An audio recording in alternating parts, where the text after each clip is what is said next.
This main event in Saudi Arabia was so bad.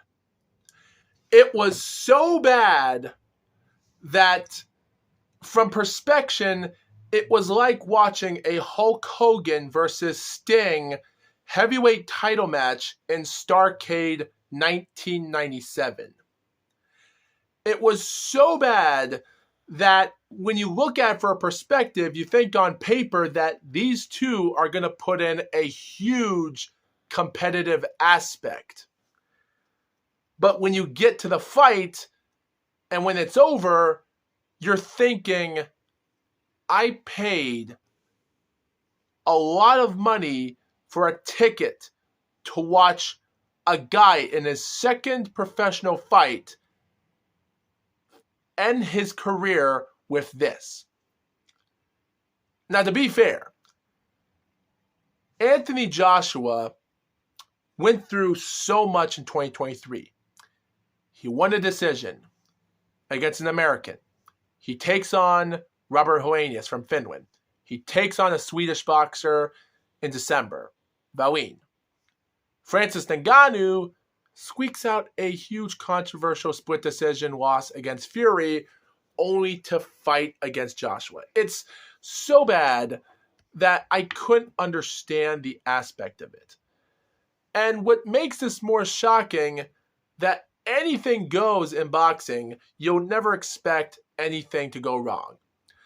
Now, in hindsight, I never expected Ngannou to do good, but I never expected him to get knocked out early in the fight or even end it quickly. Because like I said before, like Robert Helenius went 7 rounds in the fight with Joshua. Otto Wallin went 5 rounds for Joshua, so maybe Ngannou might do better. I'll be honest, the fight went on different. Like Ngannou, he was trying to focus himself up. He was throwing okay punches here and there. He had something done. And Joshua was keeping his eyes when it was for the right time.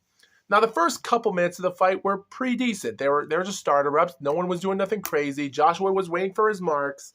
He was waiting for it. But at the end of the day, Joshua wasn't going to celebrate this win. He was putting a statement for an MMA fighter to prove what a boxer can do to you. Because Joshua knew he came prepared, Tyson Fury didn't. And that's what AJ wanted to do that night. And with 1 minute left on the clock, he throws this beautiful run. And Ngannou just trying to move his body, hold himself, and Joshua stands still, holds his arm, and he gets close to him. Bam! Out of nowhere, Ngannou's out. He gets back up. They finished a round. Nothing crazy happens. We come into a minute of the second round. And I'll be honest, in the 2 minute mark, with only 1 minute left in the second round, like Joshua is waiting for his marks. He goes for attack. But what I actually saw about Joshua, and I know I'm not talking about a lot of information of each fight about how it ended, but Joshua comes forward, he ducks, moves, body punches him. He comes after him again. He punches, hits him in the head. Ngannou does the same thing. And when Ngannou jumps for it, he jumps for the attack, and his arms are not even covering his face.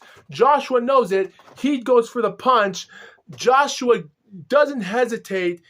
Even if he let Ngannou punch him in the face, he knows he had the opportunity, punches him, he stumbles and hits the ground.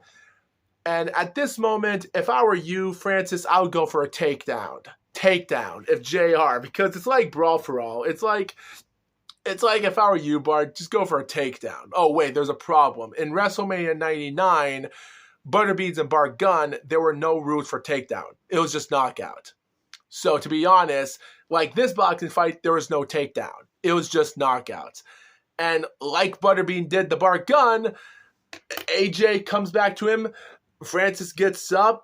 Referee checks him up. He's good. And AJ comes back again. He studies him, throws his punch, doesn't hesitate, knocks out. Francis's legs buckle, falls, the fight's over, and no celebration. No celebration whatsoever. It was a statement, and he proved it. I was just really out of it, and I think this has to be the end of Ngannou's career, because AJ, on the other hand, I can't say much about it. It's even hilarious in press conference. He even said that he should be the WBC champion, which in hindsight, he's not wrong, because Francis deserved to defeat Tyson Fury. So yeah, he should be a 3-time champion. But when you think about that in a way, I will say, though, seeing AJ get his winning streak back, winning 4 fights right now, is pretty good. It's great. It's even great to see that he's coming forward and now he's doing it again. Like Joseph Parker, it's great because he has now 5 wins in his winning streak right now, from January 23 to now March the 24. I would like to see Joseph Parker win. I did also, by the way, did I not mention that he said he was good? He wanted to do a rematch with Joey Zhang. Something tells me it's going to be the same thing as Derek Chisora. But I'm going to get that to another video some other time. But yeah, Anthony Joshua and Joseph Parker put a good career in 2023. And to be honest, I have a feeling it's going to be a great time. But yeah, the fight ended was just abysmal. And don't get me wrong, it's better than seeing a boxer go into an MMA ring, because to be honest, Royce Gracie defeating Art Jimerson in the first ever UFC with him holding a boxing glove and with boxing shoes, and he gets taken down by Royce in 2 minutes. That was just a horrible fight. This fight was far better than that. So when you see an MMA fight versus boxer, you think to yourself, what ring are we in? Are we in an MMA ring or a boxing ring? Well, we were in a boxing ring that day, and Anthony Joshua deserved the win. And my prediction was way off. At the end of the day, it is what it is, and that's about it. So thank you, viewers, for watching this video and this whole video. And with that being said, Foxwolf out.